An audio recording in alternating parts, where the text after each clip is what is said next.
Jésus, avec toi, nous ressusciterons.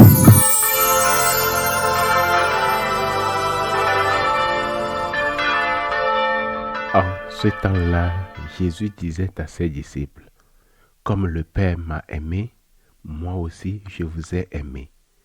Demeurez dans mon amour. Si vous gardez mes commandements, vous demeurerez dans mon amour, comme moi j'ai gardé les commandements de mon Père, et je demeure dans son amour. Je vous ai dit cela pour que ma joie soit en vous et que votre joie soit parfaite. » Acclamons la parole de Dieu. Aujourd'hui, dans l'Évangile, on constate que Jésus dit à ses disciples de garder ses commandements. Mais pourquoi Jésus insiste-t-il tant sur la nécessité de garder les commandements? La morale, sous tous ses aspects, pas seulement la morale sexuelle, mais aussi la morale économique, la doctrine sociale, la morale en général a toujours été difficile à vivre.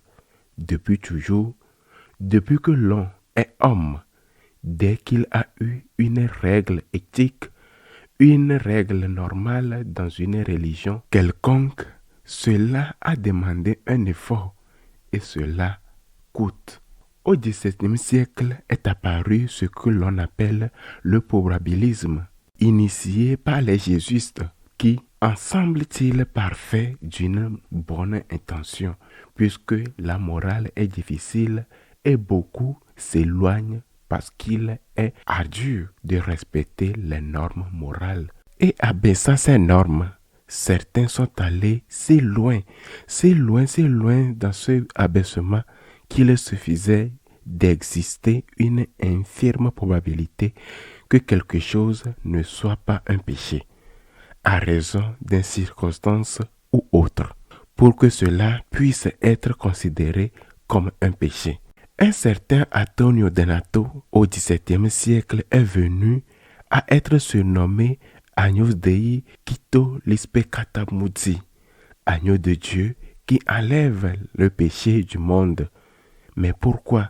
Parce qu'il n'y avait plus rien qui soit péché.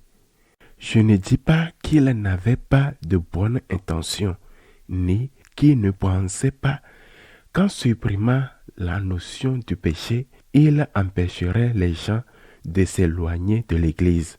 Mais voilà le probabilisme.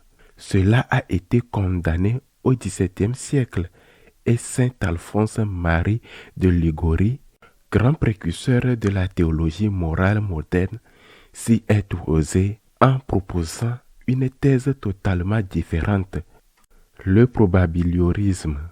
Mais ce phénomène, en réalité, n'a rien de nouveau. Ce qui est ancien est une étonnante actualité.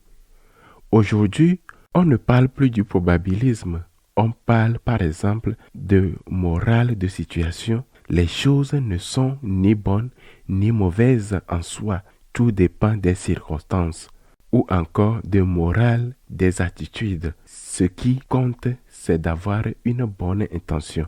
Même si, dans les faits, les actes ne sont pas si bons à cause des circonstances, l'essentiel serait l'attitude intérieure.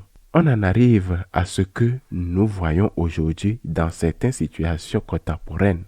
Et pourtant, Jésus insiste, « Si vous gardez mes commandements, vous demeurerez dans mon amour. » Ces commandements, pourquoi le Seigneur insiste-t-il et pourquoi lie-t-il l'amour à l'accomplissement de normes? Pourquoi? Il le dit lui-même.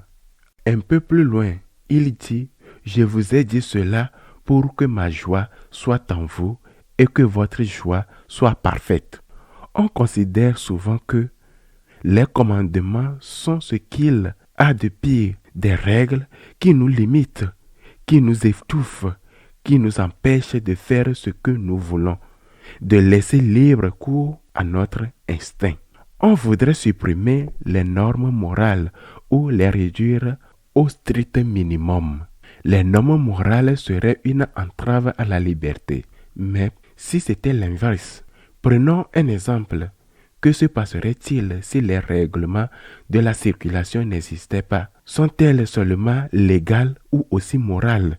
Que se passerait-il sans les feux tricolores, sans les règles? Les accidents ne se multiplieraient-ils pas? N'y en aurait-il pas beaucoup de morts et de blessés?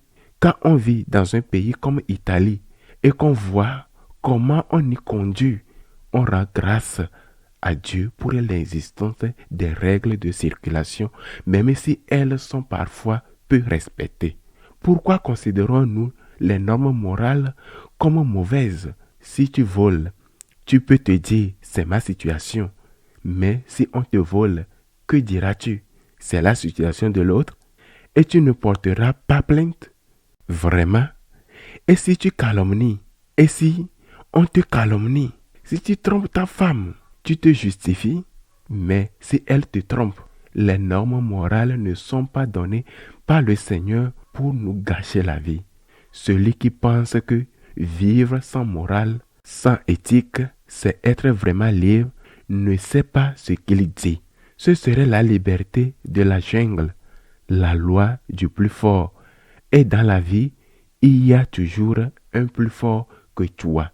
Si le gros poisson mange le petit, tu peux penser avoir le droit de manger plus petit que toi, mais il y aura toujours un plus grand pour te dévorer.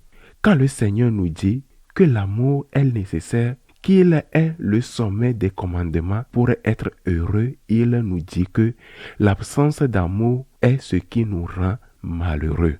Car celui qui aime ne ment pas, ne calomnie pas, ne tue pas, ne vole pas, ne trompe pas. L'amour résume toute la loi morale. J'ai lu récemment le témoignage d'un jeune converti, baptisé catholique, mais toujours éloigné de la foi, qui s'est rapproché de l'Église précisément à cause de ses exigences morales. Il disait: j'appartiens à la première génération de l'histoire éduquée sans Dieu et sur le plan sexuel sans aucune norme autre que ce qui est légal ou illégal. Et il ajoutait: je me suis retrouvé dans le vide. Je n'avais rien contre quoi m'opposer puisque tout était permis. Je me suis retrouvé profondément seul et faible. Ne considérons pas la loi de l'amour comme une malédiction. Au contraire, ayons le courage, l'audace, même la provocation de dire qu'il faut aimer pour être vraiment humain. Aimer comme le Christ enseigne. C'est pour cela qu'il dit: mes commandements, c'est aimer comme je vous ai aimé. Aimer comme lui. Il faut aimer pour atteindre la plénitude de l'être humain. Celui qui aime ne rend pas seulement les autres heureux, il est heureux lui-même. Et si nous avons un peu d'expérience de l'amour, nous savons que la joie que nous éprouvons lorsque nous pardonnons, lorsque nous oublions, lorsque nous donnons, lorsque nous accomplissions notre devoir, la joie que nous prouvons en aimant, c'est-à-dire en étant avec Dieu, est incomparable, plus grand que le plaisir que l'on peut ressentir s'il en a un en commettant le péché. Demandons à Dieu de nous donner la sagesse du Christ pour comprendre que celui qui aime est vraiment heureux et non celui qui pêche. Qu'il soit ainsi.